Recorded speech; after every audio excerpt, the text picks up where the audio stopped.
Alright guys, Blake here with Real Survival, and today we're going to be talking about the Altoids Survival Kit. This is a really great way to store a lot of survival things in a really compact way. I mean, it's smaller than my hand. There's a Samsung Galaxy S7 for reference. It's pretty small, but then again, it's fairly thick. But this can also fit in pockets, really any pockets. You could fit it in your hand, and it fits fairly nicely. So let's open it up and see what's inside. Okay, so the first thing we notice is this duct tape around it. Duct tape can be used as cordage, can be used for repair, for like a tent, maybe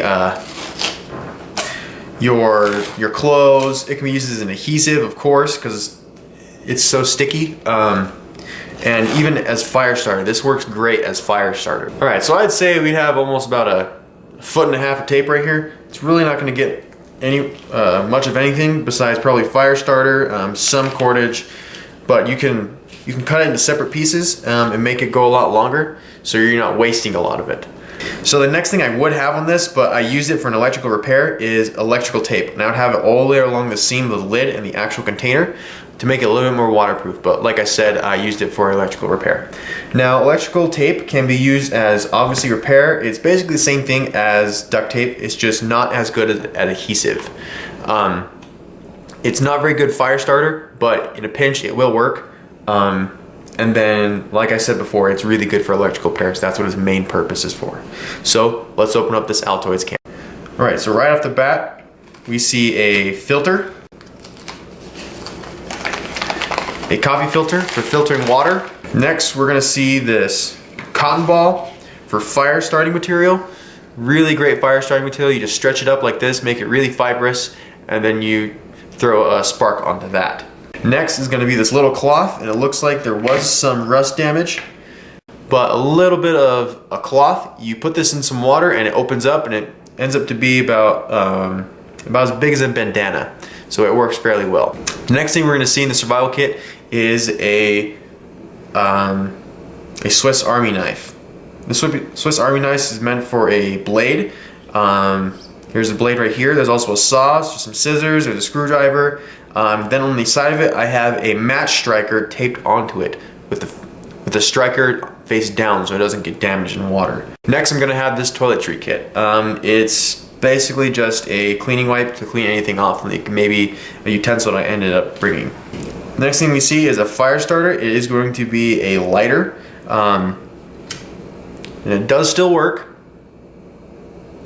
which is good. Then beneath this is going to be a electrical tape layer, and it is going to have, it looks like, some fishing line on the side right here. I don't know if you can see that. It's gonna have some fishing line on it. It's also gonna have some cordage.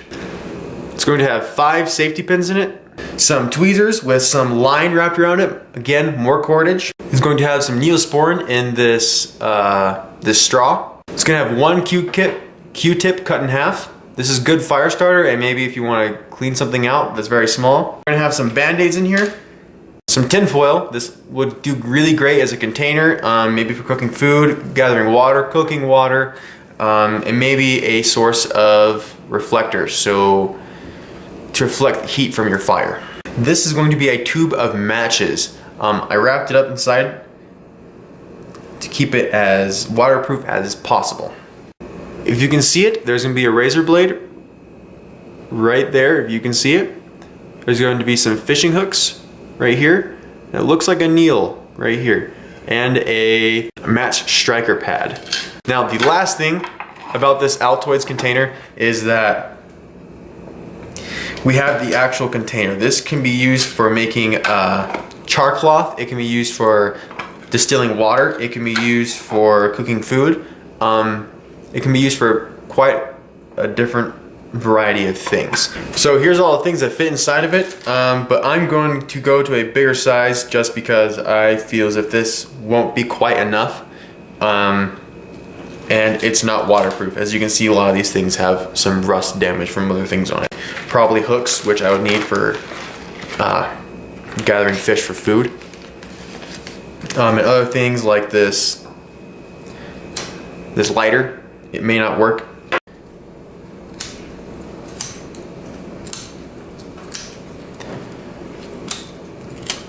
this may not be good anymore.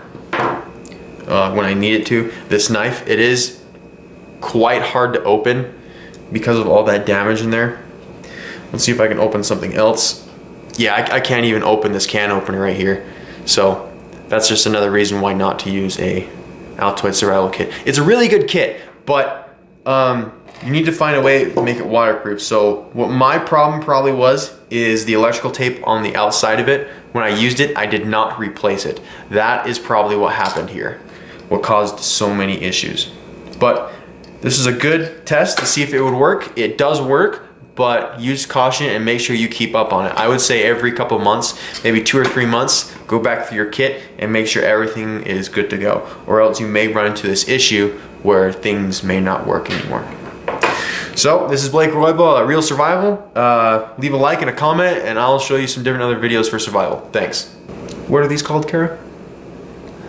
Q-tips?